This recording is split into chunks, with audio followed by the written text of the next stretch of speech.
DA নিয়ে সরকারি কর্মচারীরা আন্দোলন করছিলেন, সেই মঞ্চ এখনো পর্যন্ত রয়েছে, যৌথ সংগ্রামী মঞ্চ। আমরা সরাসরি সেই আন্দোলনকারীদের কাছে চলে যাব। এখন সুপ্রিম কোর্টের এই নির্দেশের পর কি বক্তব্য, সরাসরি অয়ন রয়েছেন আমাদের সঙ্গে।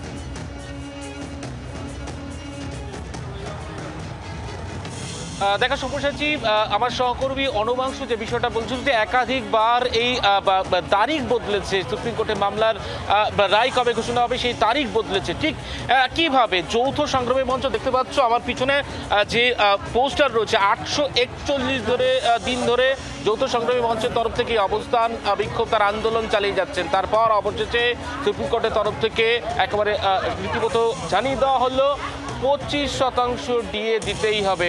প্রথমত বলা হয়েছিল যে 50% ডিএ দিতে হবে, কিন্তু সরকারি যিনি আইনজীবী, রাজ্য সরকার যিনি আইনজীবী, তিনি বলেছিলেন যে 50% ডিএ দেওয়া সম্ভব নয়। 25% শেষ পর্যন্ত ডিএ দেওয়ার কথা ঘোষণা করা হয়েছে। আমার সঙ্গে রয়েছেন যৌথ সংগ্রামী মঞ্চে যারা রয়েছেন, দীর্ঘদিন ধরে আন্দোলন করছেন, তারা ঠিক কি বলছেন, কি বলবেন আজকে সুপ্রিম কোর্টে যে যেভাবে এই মামলাটা শুরু হয়েছিল 2015 সালে। সেই সময় রাজ্যে কোনো আন্দোলন করা যাচ্ছিল না। আন্দোলন করতে গেলেই তখন কর্মচারীদের বিভিন্ন দূর দূরান্তে বদলি করে দেওয়া হচ্ছিল। সেই পরিস্থিতিতে এই মামলা করে আন্দোলন শুরু করা হয় এবং সরকার 6বার স্যাট এবং হাইকোর্ট মিলিয়ে 6বার হারে। এটা 2009-এর রোপা।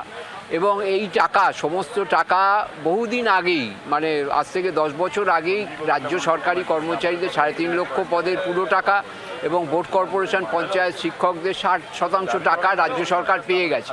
এবং রাজ্যের বর্তমান মুখ্যমন্ত্রী, তিনি যখন মুখ্যমন্ত্রী ছিলেন না, তিনি এটা জানতেন। ওই জন্য 2010 সালে উনি বলেছিলেন যে সরকার দিয়ে দিতে পারে না তার ক্ষমতায় থাকার অধিকার নেই। কিন্তু এসে উনি ঠিক উল্টো কাজ করতে শুরু করলেন। আমাদের কুকুর বেড়াল বলে সম্বোধন, আমাদের চোর ডাকাত, ডাকাতের সর্দার, এইসব বলে সম্বোধন। কিছুটা স্বস্তি মিলল যে 25%? হ্যাঁ, নেই মামার থেকে কানা মামা ভালো। এটা আমাদের বহুদিন, 10 বছর আগেকার পাওনা। এতদিন ধরে আমরা রাস্তার লড়াই এবং আইনি লড়াইয়ের ফলে আমরা একটা অন্তত সেই 25% মাননীয় সুপ্রিম কোর্টের বিচারপতি তিনি বুঝতে পেরেছেন আমাদের কথাগুলো এবং তিনি এটাকে মান্যতা দিয়েছেন। আরো কথা বলবো যে নেই মামার থেকে অন্তত পক্ষে যতটুকু পাওয়া গেছে, স্বস্তি কি কিছুটা? স্বস্তি অন্য সূত্রে, কিন্তু কেন আমরা পাবো না এটাও তো আমাদের একটা অস্বস্তি। আমাদের অধিকারটা তো পূর্ণ অধিকার ছিল। তো 25% সুপ্রিম কোর্ট উপলব্ধি করতে পেরেছে যে এরা বঞ্চিত দীর্ঘদিন ধরে, তাই একটা অংশের ইমিডিয়েট দিতে বলেছে, বাকি পরবর্তী অংশের জন্য লড়াইটা চলতে থাকবে। 4 সপ্তাহের মধ্যে লড়াই চলতে থাকবে, এই বার্তা স্পষ্ট দেওয়া হচ্ছে। অনেক ধন্যবাদ অয়ন আমাদের সঙ্গে সরাসরি থাকার জন্য। 841 দিন ধরে এই অবস্থান তারা চালিয়ে যাচ্ছেন। অবশেষে সুপ্রিম কোর্টের যে নির্দেশ, তাতে খানিকটা হলেও তারা স্বস্তি পাচ্ছেন। আর এই বিষয় নিয়ে বিকাশ রঞ্জন ভট্টাচার্য তার বক্তব্য শোনাবো, আইনজীবী তথা সিপিআইএম নেতা। আর অন্যদিকে রুদ্রনীল ঘোষ বিজেপি নেতার বক্তব্যই বা কি শোনাবো।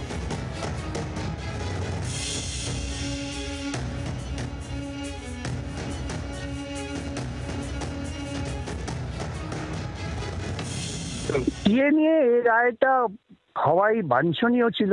প্রকৃতপক্ষে তো আমরা ভেবেছিলাম মামলা ডিসমিসই করে দেবেন। বিচারপতিরা এরকম মনোভাবও প্রকাশ করলেন যে মামলা আমরা খারিজ করে দিতাম, তবুও দিচ্ছি না। এখন তোমরা অবিলম্বে 50% দিয়ে যা বকেয়া সেটা মিটিয়ে দাও কর্মচারীদের।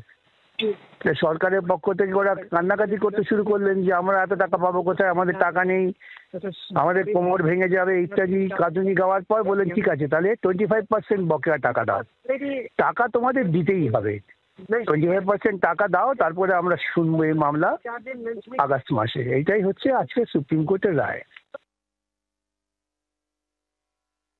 খারাপের মধ্যেও হয়তো কিছুটা স্বস্তির খবর, কিন্তু মুশকিল হচ্ছে যে সম্মানীয় সুপ্রিম কোর্ট এটা খুব ভালো করেই জানেন যে রাজ্য সরকারের দিকে তাদের এই নির্দেশ, তারা পশ্চিমবঙ্গের যে জনগণ, বিভিন্ন পেশার যারা মানুষ রয়েছেন, তাদের কোনো মানবিক দিকই কিন্তু পূরণ করেন না, যতই আদালত নির্দেশ দিক না কেন।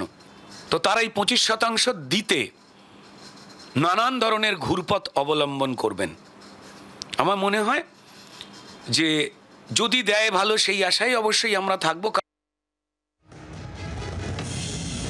আস্তে আস্তে সমস্ত টাকাটাই দেওয়া হয়ে যাবে এমনটাই আশা প্রকাশ করছেন বিরোধীরা, এবং সেই জায়গা থেকে আমরা বিকাশ রঞ্জন ভট্টাচার্য, রুদ্রনীল ঘোষের বক্তব্য শুনলাম। যদি আমরা যৌথ সংগ্রামী যৌথ মঞ্চের যারা আন্দোলনকারী ছিলেন তারাও বলছেন যে তারা আংশিক খুশি, যতক্ষণ না পর্যন্ত সম্পূর্ণ 100% ডিএ যা কেন্দ্রের হারের সঙ্গে মিলে যাবে সেটা সরকারের তরফ থেকে না দেওয়া হচ্ছে, ততক্ষণ পর্যন্ত এই আন্দোলন চলবে।